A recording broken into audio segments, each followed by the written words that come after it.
स्वामी परमानंद जी, महाराज जी का भी प्रश्न इसी पे था। उड़िया बाबा का जो दृष्टांत आपने सुनाया कि गंडासे से उनके शिष्य ने, तो महाराज जी आप पूछना चाह रहे हैं कि जो करता था जिन्होंने ऐसा किया, महाराज जी इनका तो चलो समझ आती है जैसे आपने बताया, तो उनको भी दंड विधान होगा अभी आगे, या उनका भी ऐसा ही? भारी दुर्गति, ऐसे लोगों की भारी दुर्गति। अब परिणाम सुनाना शुरू करें।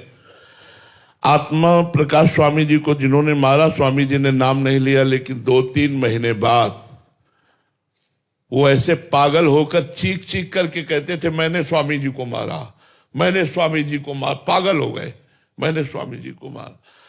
परमानंद स्वामी जी को जिसने जहर दिया, जगदीश्वरानंद शिष्य था, ऐसे आंख पलक बनना बंद हो गई।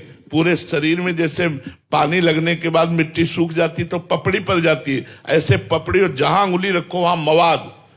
वो चिल्ला चिल्ला के कहता मैंने गुरु जी को विष दिया, इसलिए मेरी दुर्दशा हो रही, मुझे बचा लो। कौन बचाए? सड़ के मरा। जब वहां सैनपुर में थे तब खबर आई कि मरा, जगदीश्वरानंद मर गया।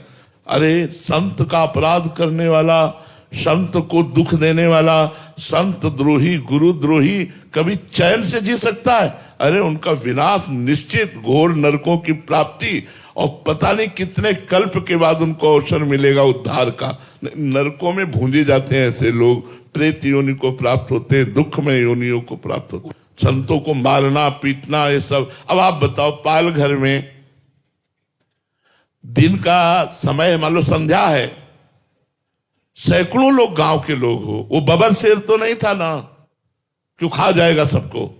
साधु वेश था। अगर तुम्हें लगता है बच्चा चोर है, तुम्हें लगता है ये ठीक नहीं है, तो फिर अगर दंड विधान लायक लगते हैं तो सरकार को सौंप दीजिए। बिल्कुल निरपराध संतों को दौड़ा दौड़ा के मार डाला। क्या अपराध था उन संत का?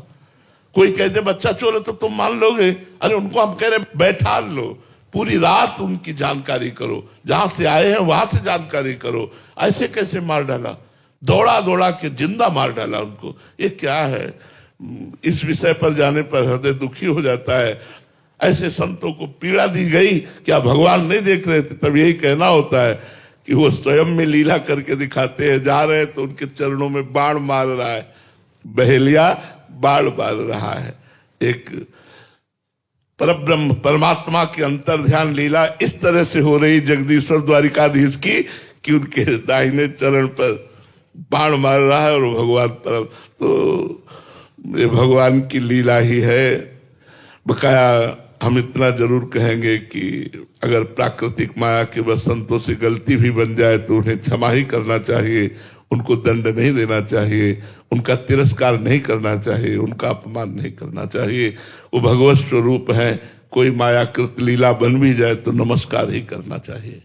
महाराज जी अभी साधारण जीव कोटि में आते हैं, ये तो महापुरुषों की बात होगी। तो महाराज जी उसमें अगर कोई हमें आक्रमण कर रहा है, दुर्व्यवहार कर रहा है, या ऐसा हमारे साथ प्रतिकूलता का व्यवहार कर रहा है, तो इसमें कर्ता का क्या दोष महाराज जी? उसको दंड विधान वो हमारे ही विधान से आया है क्या? उसका विधान में हाँ, जैसे कर्म से प्रेरित होकर के आप हमसे, हमारा कर्म आपको प्रेरित कर रहा है कि आप हमें मारो, हमारा प्रारब्ध है, तो आप विवेक के द्वारा रोक सकते हैं उसे।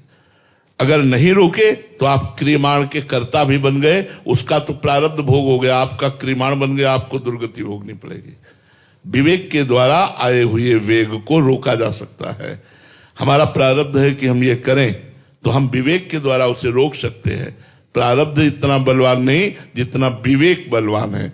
विवेक भगवत प्राप्ति कराता है, विवेक सत्संग के द्वारा प्राप्त होता है, संतों के संग के द्वारा प्राप्त होता है। ऐसा नहीं कि मेरा प्रारब्ध है पिटने का और आप मुझे पीट रहे तो आप निर्दोष हैं।